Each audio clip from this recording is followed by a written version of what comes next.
Okay, so what if I told you that your current mindset is flawed? Your mindset can actually prevent you from recognizing and realizing the possibilities of technological innovation. Let me show you why. And I'll show you how you can adapt so you can better prepare yourself, your business, or your organization for the future. To make sense of the future, you need to first understand the past. Let me take you on a trip back in time.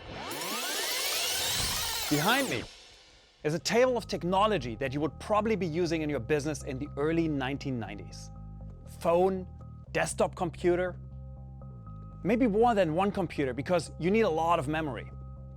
There's also a cash register, a Rolodex, a TV, radio, video camera, still camera, a light. Okay, the list goes on. So this stuff takes about a table's worth of gear.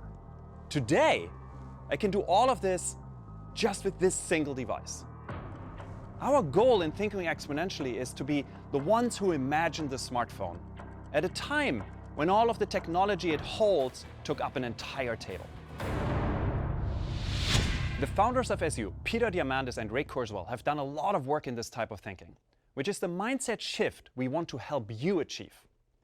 The reality of the future is that it progresses at an exponential manner.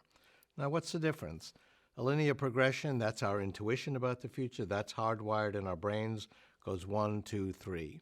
An exponential progression, that describes the trajectory of information technology like computers, communications, genetic technologies, goes 1, 2, 4. Doesn't sound that different. But by the time you get to step 30, the linear trajectory, that's our intuition, is at 30. The reality of information technology is that at step 30, you're at 1 billion. Here's another example. This is Alan Kay.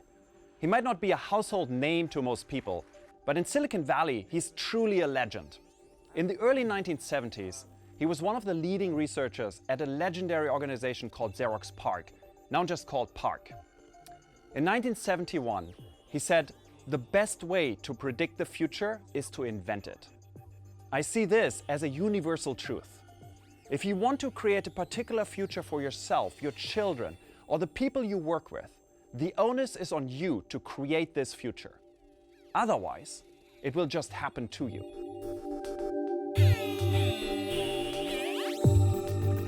In 1972, a year after he said his famous line about the future, Kay did something amazing. He envisioned a computer called the Dynabook and wrote a 30-page white paper on his idea. But here's the interesting part. There was no way Kay could possibly build this computer because at the time, computers were roomfuls of electronics. A lot of the features that he wanted to have in his computer, including touchscreen displays, didn't even exist. What's most remarkable about this document is he describes a computer we all know now as the iPad, which wasn't released by Apple until April of 2010.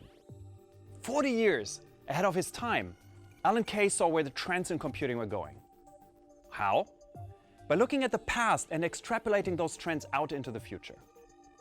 He was certain that at one point in the future, he could actually create this computer. Now, what's really remarkable about this story is the use case he anticipated for his invention. Believe it or not, he invented it for kids. His idea was that you could use this computer as an educational and entertainment device. Now, if you look today at who's using your iPad, if you bought an iPad and you have got kids at home, I can guarantee you that you're not using the iPad, your kids are. By inventing the Dynabook before the technology was available, Kay is truly the embodiment of what we call exponential thinking. It was the blueprint for the modern laptop, the tablet PC, and all that followed.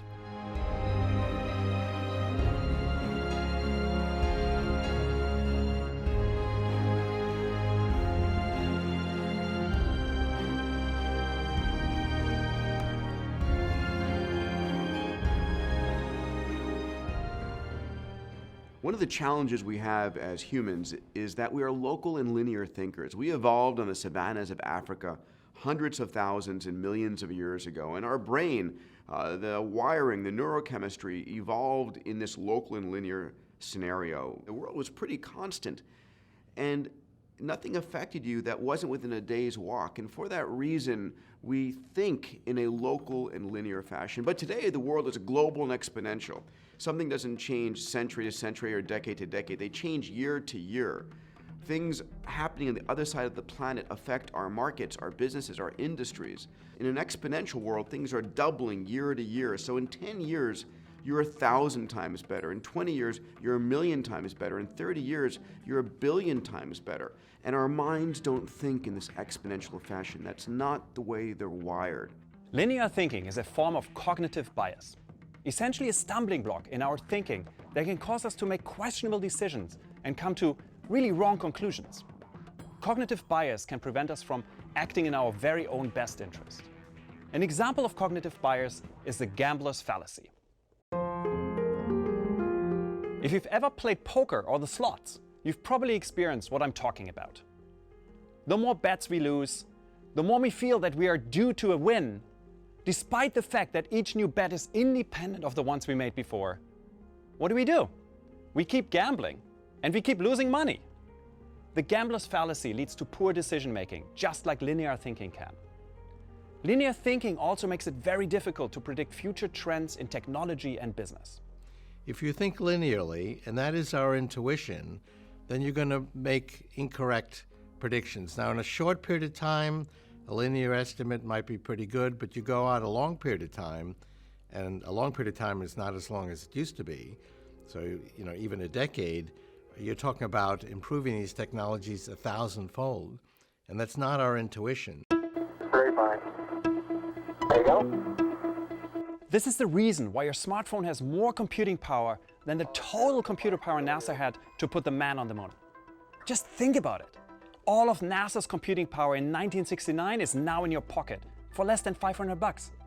This is a classic exponential trend. The last 40 years have seen a lot of incremental change in terms of technology and the way technology affects our lives. But get ready. We're entering into a period where the changes we're seeing won't be incremental anymore. They're coming fast. It is vital for you personally, as well as your business, to understand this ever-increasing pace of technology. You have to think with an exponential mindset.